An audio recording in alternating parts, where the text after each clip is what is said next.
Alright, it's Cosmic Charlie. Today's Tuesday, December 5th, I believe, or the 4th, 5th. Anyway, this thing came up and I thought I'd put it on here. It's entitled The Shamanic View of Mental Health, of Mental Illness. And it's authored by Jason Gaddish. That's the researcher, the writer, one individual and his people behind this. And as long ago as it may seem, 7 years ago, it was put out in November 2010. That's when he first put it out. It's been in my hands for a while, but I hadn't had a chance to put it on a video. But today I decided to do that. Make sure everything's in good order here.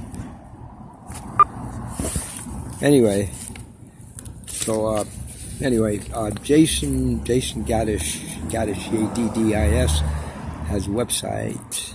It's called Jason Gaddis, Gaddis, Jason, JAYSON,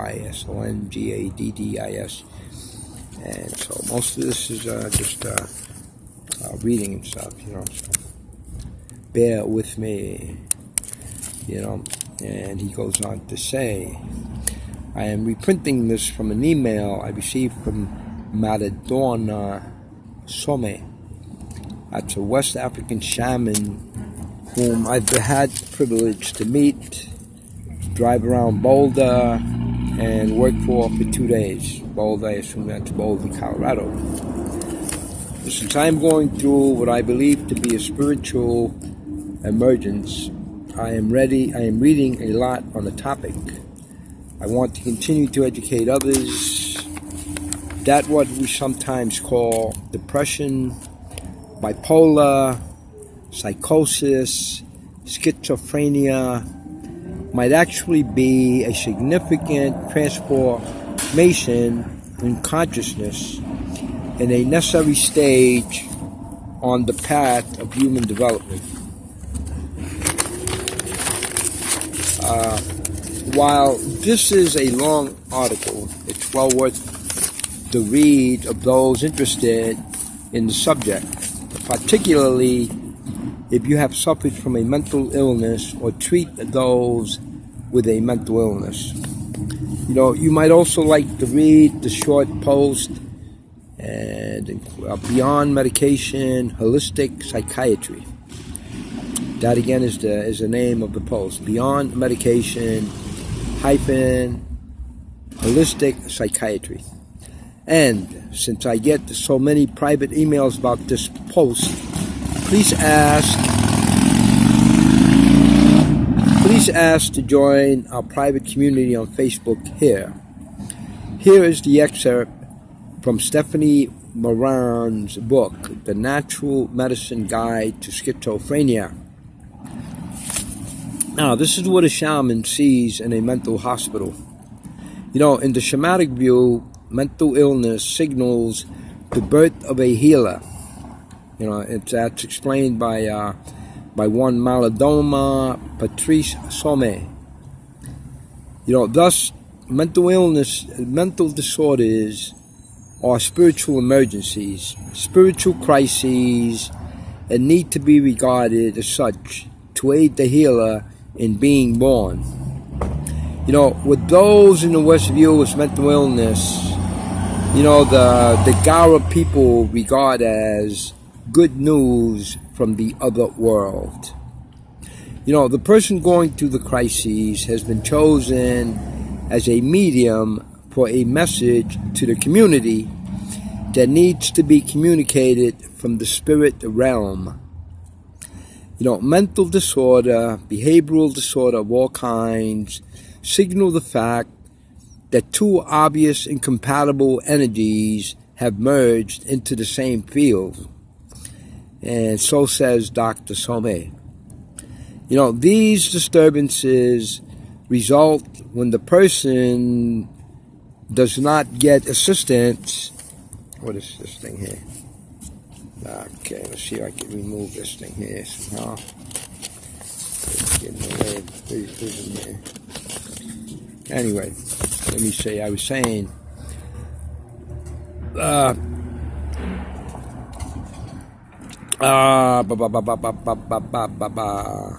okay, the person going through the crises has been chosen as a medium for a message to the community that needs to be communicated from the spirit realm. I said that already now and repeated it. Okay, end quotes. Okay, these disturbances result when the person does not get assistance in dealing with the presence of the energy from the spirit realm. One of the things Dr. Zolme encountered when he first came to the United States in 1980, by the way, for graduate study was how this country deals with mental illness. You know, when I say country, I'm really referring to nation, United States of American nation. You know, they go around passing off as a country, you know, different. Anyway. When a fellow student was sent to a mental institute due to nervous depression, Dr. Some went to visit him. You know, and in quotes, I was so shocked. That was the first time I was brought face to face with what is done here to people exhibiting the same symptoms I've seen in my village. You know, what struck Dr. Zolme was that the attention given to such symptoms was based on pathology, on the idea that the condition is something that needs to stop. You know, this was in complete opposition to the way his culture views such a situation. You know, as he looked around the stark ward at the patients, some in straitjackets, some zoned out on medications, others screaming, he observed to himself. So this is how the healers who are attempting to be born are treated in this culture. What a loss. What a loss that a person who is finally being aligned with a power from the other world is just being wasted. You know, another way to say this, which may make more sense to the Western mind, is that we in the West are not trained in how to deal or even thought to acknowledge the existence of psychic phenomena, the spiritual world. You know, in fact, psychic abilities are denigrated. When energies from the spiritual world emerge in a Western psyche, that individual is completely unequipped to integrate them or even recognize what has happened. The result can be terrifying. Without the proper context for and assistance in dealing with the breakthrough from another level of reality, for all practical purposes, the person is insane. You know, heavy dosing with antipsychotic drugs compounds the problem and prevents the integration that could lead to soul development and growth in the individual who has received these energies. You know, on the mental ward, Dr. Some saw a lot of beings, you know, hanging around the patients, entities that are invisible to most people, but the shamans and psychics are able to see. They were causing the crises in these people, he says. It appears to him that these beings were trying to get the medications and their effects out of the bodies of the people the beings were trying to merge with, and were increasing the patient's pain in the process. You know, the beings were acting almost like some kind of an excavator in the energy field of people. You know, they were really fierce about that. The people they were doing that to were just screaming and yelling, he said. He couldn't stay in that environment and had to leave. In the Dagara tradition, the community helps the person reconcile the energies of both worlds. The world of the spirit that he or she is merged with, and the village and community.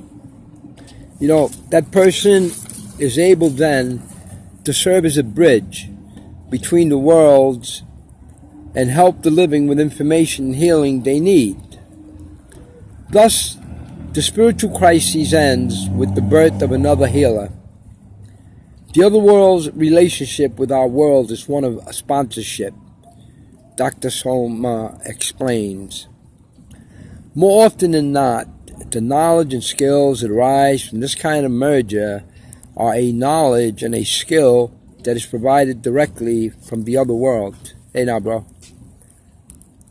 You know, the beings who were increasing the pain of the inmates on the mental hospital were actually attempting to merge with the inmates in order to get messages through to this world. The people they were chosen to merge with were getting no assistance in learning how to be a bridge between the worlds, and the beings' attempts to merge were dwarfed it. The result was a sustaining of the initial disorder of energy and the aborting of the birth of a healer. The Western culture has consistently ignored the birth of the healer, states Dr. Soma. You know, consequently, there will be a tendency from the other world to keep trying as many people as possible in an attempt to get somebody's attention. They have to try harder. The spirits are drawn to people whose senses have not been anesthetized.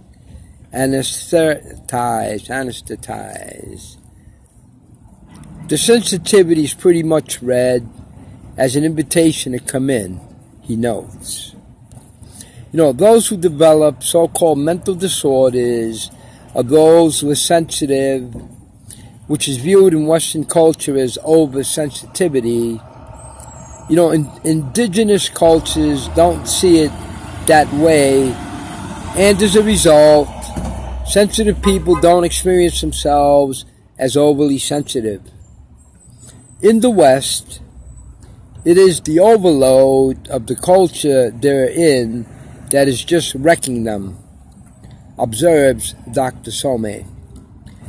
The frenetic pace, the bombardment of the senses, and the violent energy that characterizes Western civilization overwhelm sensitive people.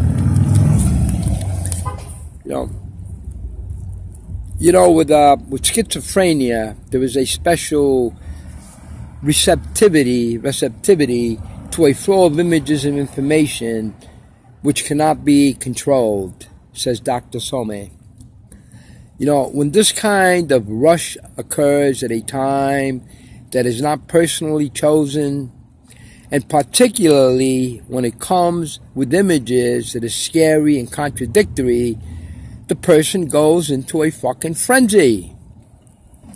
You know, what is required in the situation is first to separate the person's energy from the extraneous foreign energies by using shamanic practice, which is known as a sweep, to clear the latter out of the individual aura.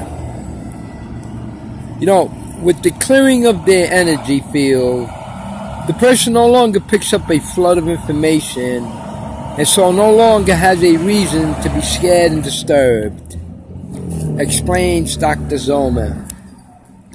Then it is possible to help the person align with the energy of the spirit being attempted to come through from the other world and give birth to the healer.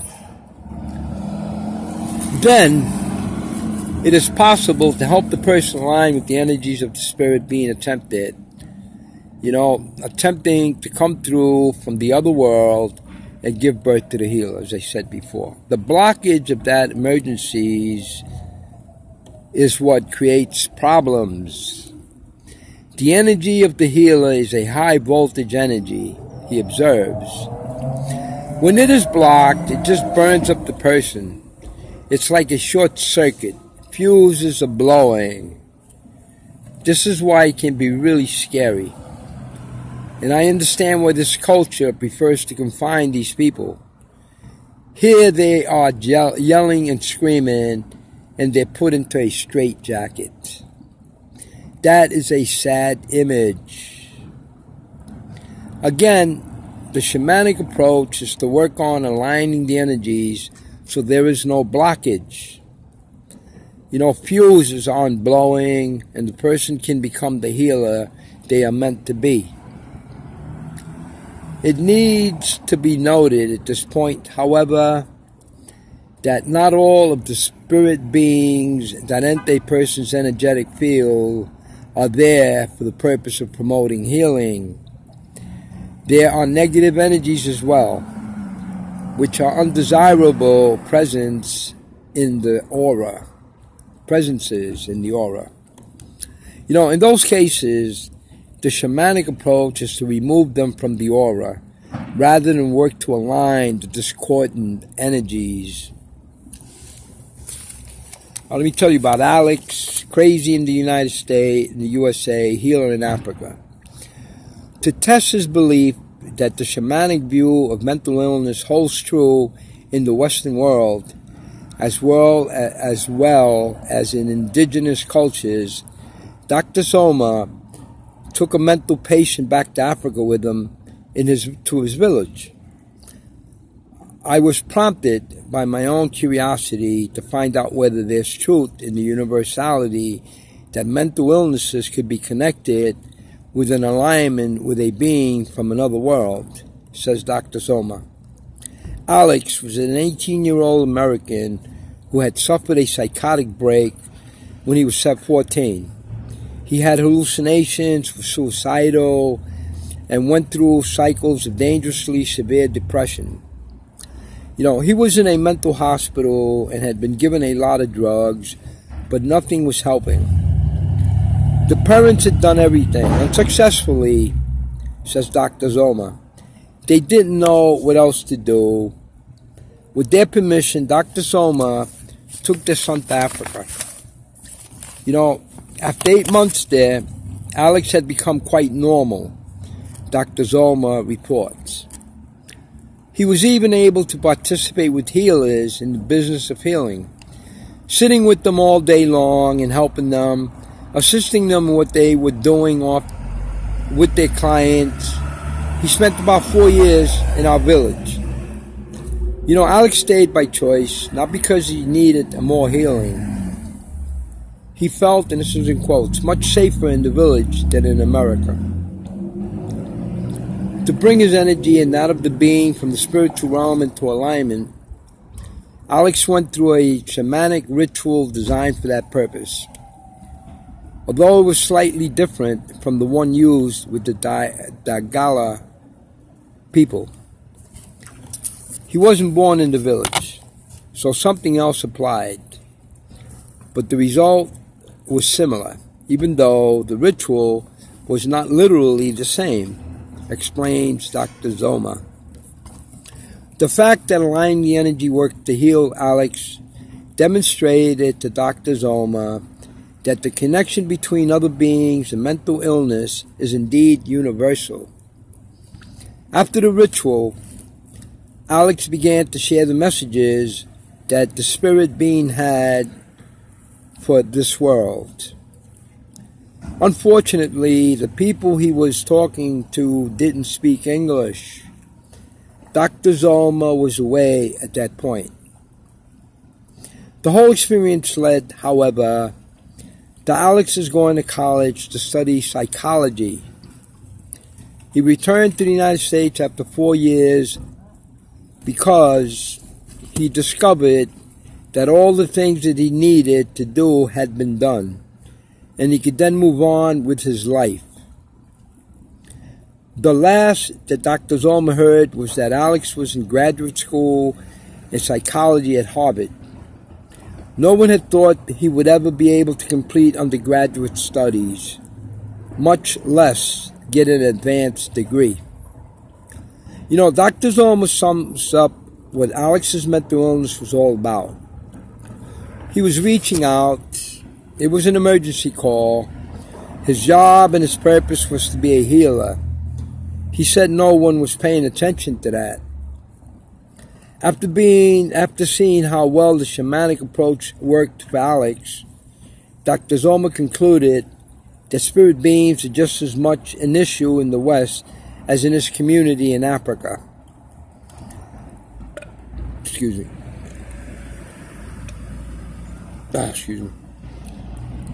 Yet the question still remains. The answer to this problem must be found here, instead of having to go all the way overseas to seek the answer. There has to be a way in which a little bit of attention beyond the pathology of this whole experience leads to the possibility of coming up with the proper ritual to help people. You know, a common threat that Dr. Zoma has noticed in mental disorders in the West is, and this is in quotes, a very ancient ancestral energy that has been placed in stasis that finally is coming out in the person. You know, his job then is to trace it back, to go back in time to discover what that spirit is. In most cases, the spirit is connected to nature, especially with mountains or big rivers, he says. In the case of mountains, as an example to explain the phenomenon, it's spirit of the mountain that is walking side by side with the person, and as a result, creating a time-space distortion that is affecting the person caught in it. The person caught in it. What is needed is a merger or alignment of the two energies, so the person and the mountain spirit become one. After the shaman conducts a specific ritual to bring about this alignment, Dr. Zoma believes that he encounters this situation so often in the United States because, and in quotes, most of the fabric of this country is made up of the energy of the machine, and the result of that is the disconnection and the severing of the past. Now, you can run from the past, but you can't hide from it. You know, the ancestral spirit of the natural world comes visiting. It's not so much what the spirit wants as it is what the person wants, he says. The spirit sees in us a call for something grand, something that will make life meaningful. And so the spirit is responding to that.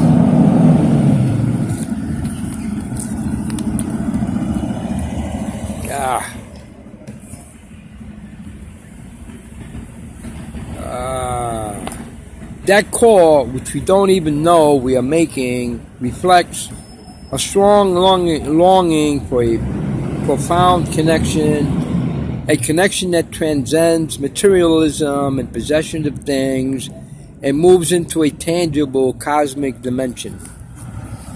You know, most of this longing is unconscious, but for spirits, conscious, unconscious doesn't make any difference. They respond to either. As part of the ritual to merge the mountain and human energy, those who are receiving the mountain energy are sent to a mountain area of their choice, where they pick up a stone that calls to them. You know, they bring that stone back for the rest of the ritual, and then keep it as a companion. Some even carry it around with them. The presence of the stone does a lot in tuning the perceptive ability of the person, or at least that's as notes Dr. Zoma. They receive all kind of information that they can make use of. So it's like they get some tangible guidance from the other world as to how to live their lives. When it is the river energy, those being called back to the river,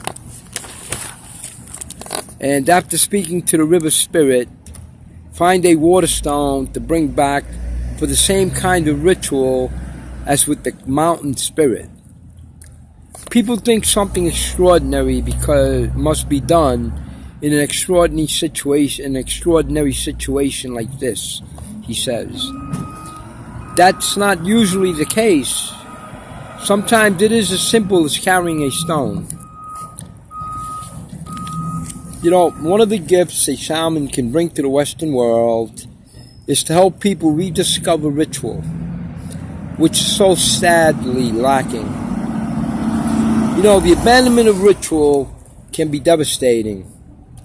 From the spiritual view, ritual is inevitable and necessary if one is to live. Dr. Zolma writes in Ritual, Power, Healing, and Community. You may want to check that out. It's one of his books. Dr. Zolma, he's an African shaman. And one of his books is called Ritual. Ritual, Power, Healing, and Community. Okay, let me move on here. To say that ritual is needed in the industrialized world is an understatement. We have seen in my own people that it is probably impossible to live a sane life without it. You know, Dr. Zolma did not feel that the rituals from his traditional village could simply be transferred to the West. So over his years of shamanic work here in the Western civilization, he has designed rituals that meet the very different needs of this culture. If we're to call it that. Although the rituals change according to the individual or the group involved, he finds that there is a need for certain rituals in general. One of these involves helping people discover that their distress is coming from the fact that they are, any quotes, called by beings from the other world to cooperate with them in doing healing work. You know, ritual allows them to move out of the distress and accept that calling. Another ritual need relates to initiation. You know, need to relates to initiation. In indigenous cultures all over the world, young people are initiated into adulthood when they reach a certain age. The lack of such initiation in the West is part of the crises that people are in, says Dr. Zolma.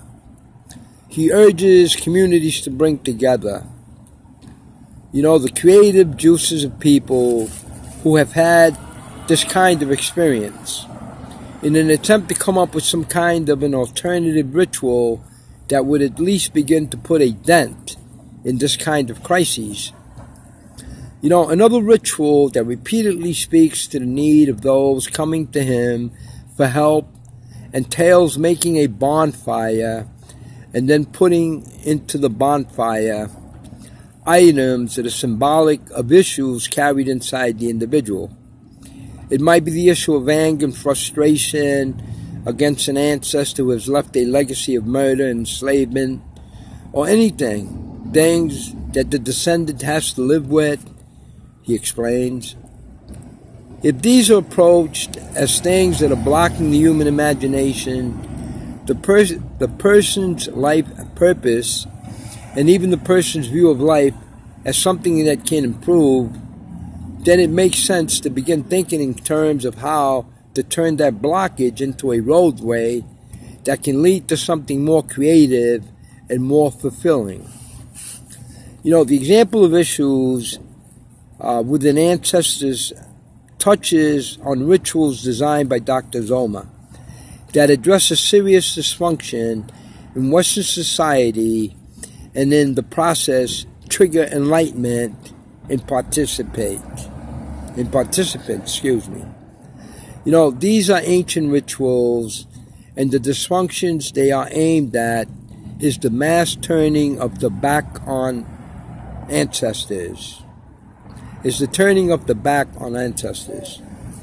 Some of the spirits trying to come through, as described earlier, maybe ancestors who want to merge with a descendant in an attempt to heal what they weren't able to do while in their physical bodies. Unless the relationship between the living and the dead is in balance, chaos ensues, he says. Let me say that again. Unless the relationship between the living and the dead is in balance, chaos results.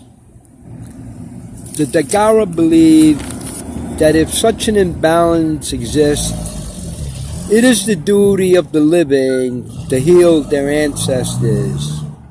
If these ancestors are not healed, their sick energy will haunt the souls and psyches of those who are responsible for helping them.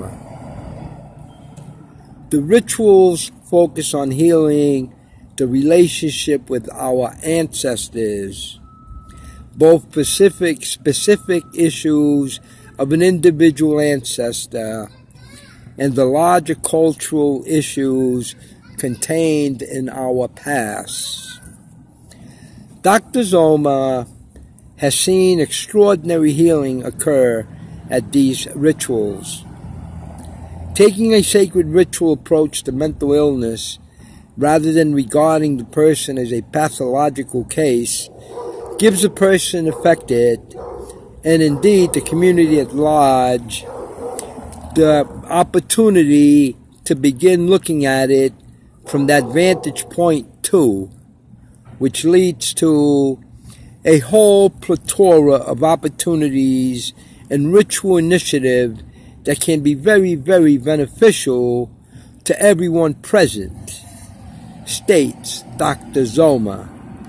And with that, I hope it's enough for you to at least to dwell, to think about, to consider. We have a lot of problems in this here fucking country, this here nation, and most of it obviously is brought about from all this fucking bullshit that we're getting from all this demonic, I don't know what they even call it anymore. It's a bunch of bullshit. And unless you people have a grasp on what the fuck you're doing and really see, cause, effect, you see polarity in things, you see the love, you see the gender, you see the cause and effect, you see the correspondence, you see the rhythm, the vibrations. Without these things, man, you might as well shove it in, motherfucker, because you ain't worth shit and you ain't going nowhere and just in a way. I say this to others and I say this to me, especially. And with that, peace and love, Cosmic Charlie, and God bless us all. Amen.